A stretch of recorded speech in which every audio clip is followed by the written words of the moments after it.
मैं सभी देश और दुनिया में भाजपा के कार्यकर्ताओं को हमेशा हिसाब देने की आदत रखता हूं। काम का ब्यौरा हर मौके पर देता रहता हूं। मैं आज सिर्फ 2-3 सप्ताह की ही झलक दिखा रहा हूं। 15-20 दिन इतने छोटे से काल में हर भारतीय को गर्व हो।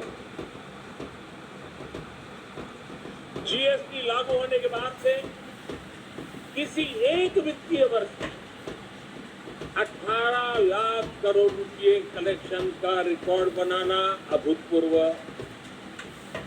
इस दौरान देश के टैक्स पेयर ने भी 16 लाख करोड़ रुपए से अधिक टैक्स देकर नया रिकॉर्ड बनाया। मार्च महीने में ही यूपीआई से 14 लाख करोड़ रुपए के ट्रांजैक्शन का नया रिकॉर्ड बना। देश के इतिहास में पहली बार हमारा एक्सपोर्ट 750 अरब डॉलर के पार पहुंचा। देश में कोयला उत्पादन में पुराने सारे रिकॉर्ड तोड़ दिए। देश में स्टील उत्पादन में भी पुराने सारे रिकॉर्ड टूट गए। पहली बार 16,000 करोड़ रुपए का डिफेंस एक्सपोर्ट हुआ। एचएएल ने रिकॉर्ड रेवेन्यू जनरेट किया। मोबाइल फोन प्रोडक्शन और मोबाइल एक्सपोर्ट में भी नया रिकॉर्ड बना। एक साल में 6,500 किलोमीटर रेल ट्रैक का इलेक्ट्रिफिकेशन करने का रिकॉर्ड भी कुछ ही दिन पहले सामने आया। रेलवे ने 1,500 मैट्रिक टन से अधिक फ्रेट लोडिंग का रिकॉर्ड भी इसी दौरान बनाया। देश के बड़े पोर्ट ने एक साल में करीब 800 million metric ton cargo handle करने का नया रिकॉर्ड बनाया। लगातार बन रहे विकास के रिकॉर्ड दिखाते हैं कि देश कितनी तेजी से आगे बढ़ रहा है। मैं एक सांस में जितना बोल पाया बोल दिया।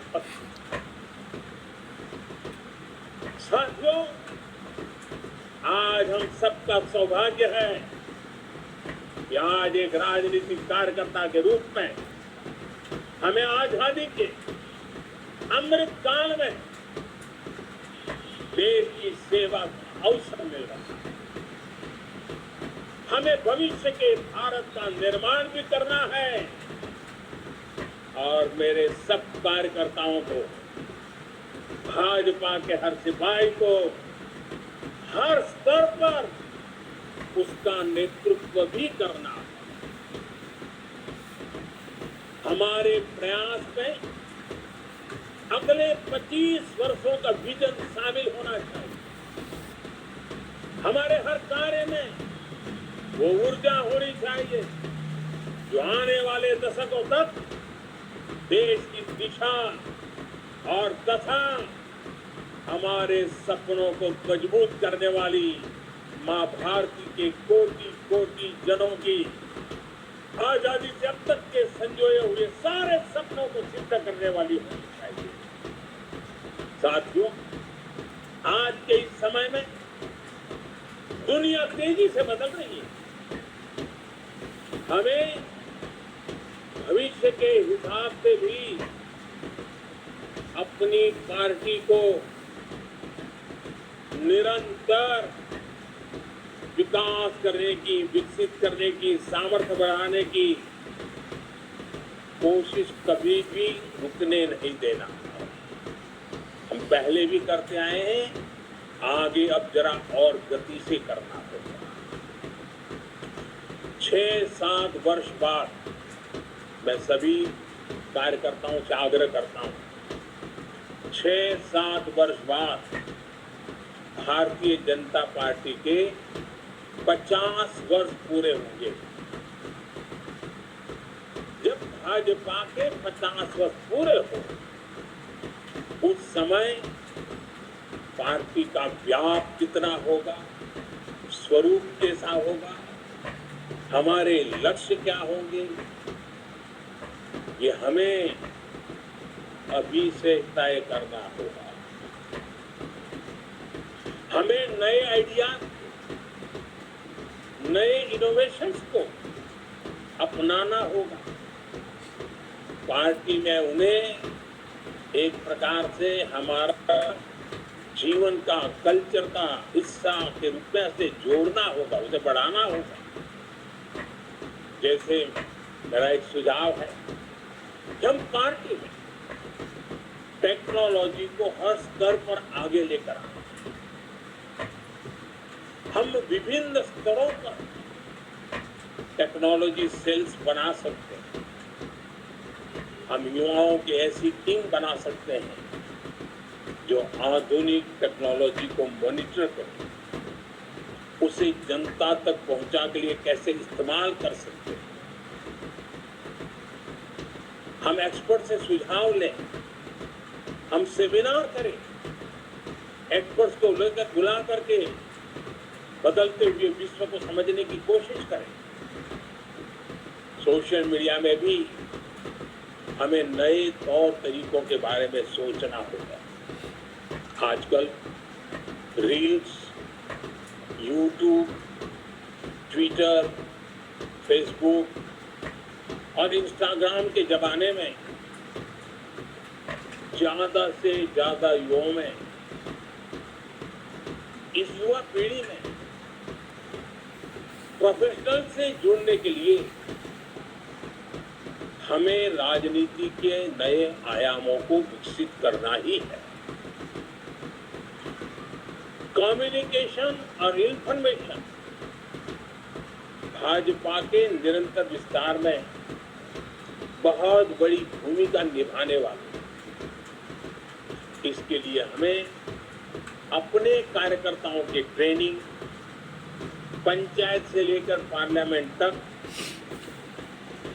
चुने हुए प्रतिनिधियों की ट्रेनिंग के नए प्लेटफॉर्म बनाने होंगे। साथियों, संगठन शक्ति, कार्यकर्ताओं की एकजुटता, ये भाजपा की प्राण शक्ति है, हमारा प्राणवायु है। इसे निरंतर ऊर्जा देते रहना भी हम सभी का कर्तव्य है। हमें अपने विस्तार के, दूसरों से सीखने के, देश के भीतर और बाहर हर तरफ दृष्टि रखनी है। हमें विश्व की दूसरी लोकतांत्रिक पार्टियों के साथ भी समन्वय और संवाद बढ़ाने के बारे में काम करना चाहिए। मेरा आग्रह है, हमारे यूथ भी, महिला भी दूसरे देशों की उन पार्टियों के इन विंग्स और कार्यकर्ताओं से जुड़े, अपने अनुभव साझा करें और उनसे सीखें। हमारे सांसदों को भी संवाद, उनके प्रेशर बहुत रहता है, मैं जानता हूँ। एक सांसद के इतने प्रकार के काम रहते हैं, लेकिन सांसद के पास जानकारियों के स्रोत भी बहुत है। वो कार्यकर्ताओं को बहुत अच्छी तरह गाइड कर सकते हैं। कार्यकर्ताओं की क्षमता बढ़ाने में वो बहुत बड़ी भूमिका अदा कर सकता है। हमारे जनप्रतिनिधि तो उनको काफी जानकारियों के लिए अवसर मिलता है। उनका लाभ जितना ज्यादा हमें मिले, पार्टी को मिले, हमें कोशिश करनी चाहिए। हम पार्टी में अलग अलग मोर्चों के माध्यम से समाज के अलग अलग वर्गों के लिए संघर्ष करते रहे। जहां जरूरत पड़ेगी संगठन करेंगे, जहां जरूरत पड़ेगी लोकतांत्रिक तरीकों से संघर्ष करेंगे, जहां जरूरत पड़ेगी समर्पण की मात्रा बढ़ाते जाएंगे। लेकिन साथियों, अब हम उस दायरे में पहुंचे हैं, अब समय आ गया है कि सभी मोर्चे समाज की आवाज उठाने के साथ साथ एक फ्यूचरिस्टिक विजन के साथ उनकी हर छोटी मोटी तकलीफों से मुक्ति के आधुनिक तौर तरीके क्या हो सकते हैं, कम समय, कम संसाधनों से भी उत्तम से उत्तम परिणाम लाने के तरीके क्या हो, ताकि उनका जीवन बहुत तेजी से बदल सके और 2047 आजादी के जब 100 साल हो, तब विकसित भारत का सपना सिद्ध करने में कोटि कोटि जनों की भागीदारी बढ़े। हर मोर्चे को सोचना चाहिए कि वर्तमान और भविष्य की चुनौतियों का स्थायी समाधान कैसे हो। उदाहरण के लिए हम सभी पहले किसानों की समस्या उठाते थे, किसान मोर्चा उसमें बड़ी भूमिका निभाते थे।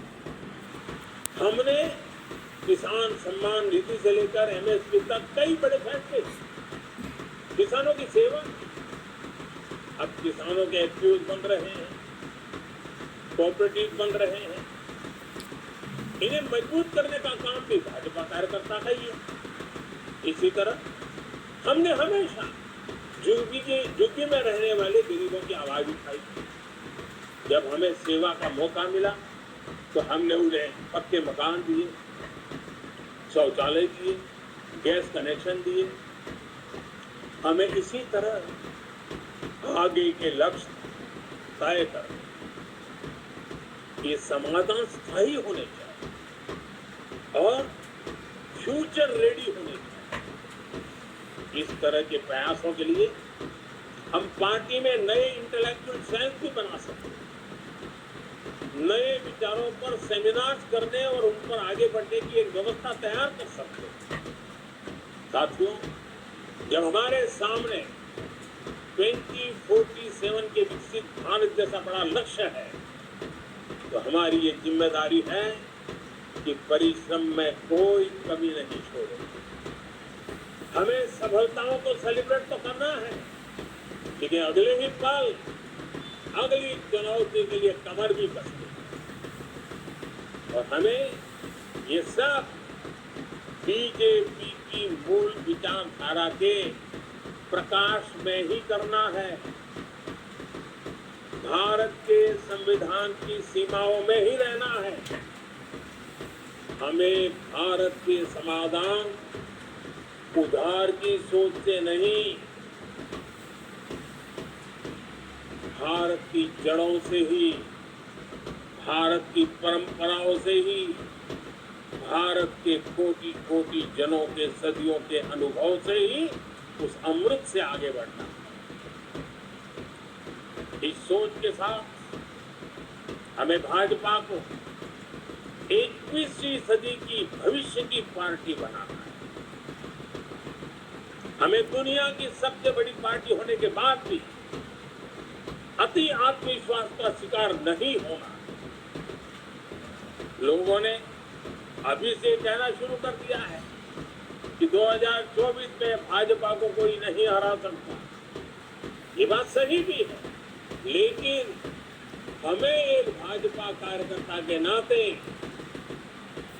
इस देश के हर नागरिक का दिल जीतना है। हमें चुनाव जीतने तक सीमित नहीं रहना है, कोटि कोटि जनों के दिलों को जीतना, ये हमारा मकसद है।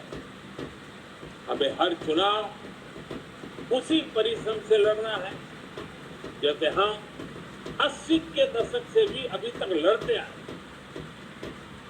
मुझे विश्वास है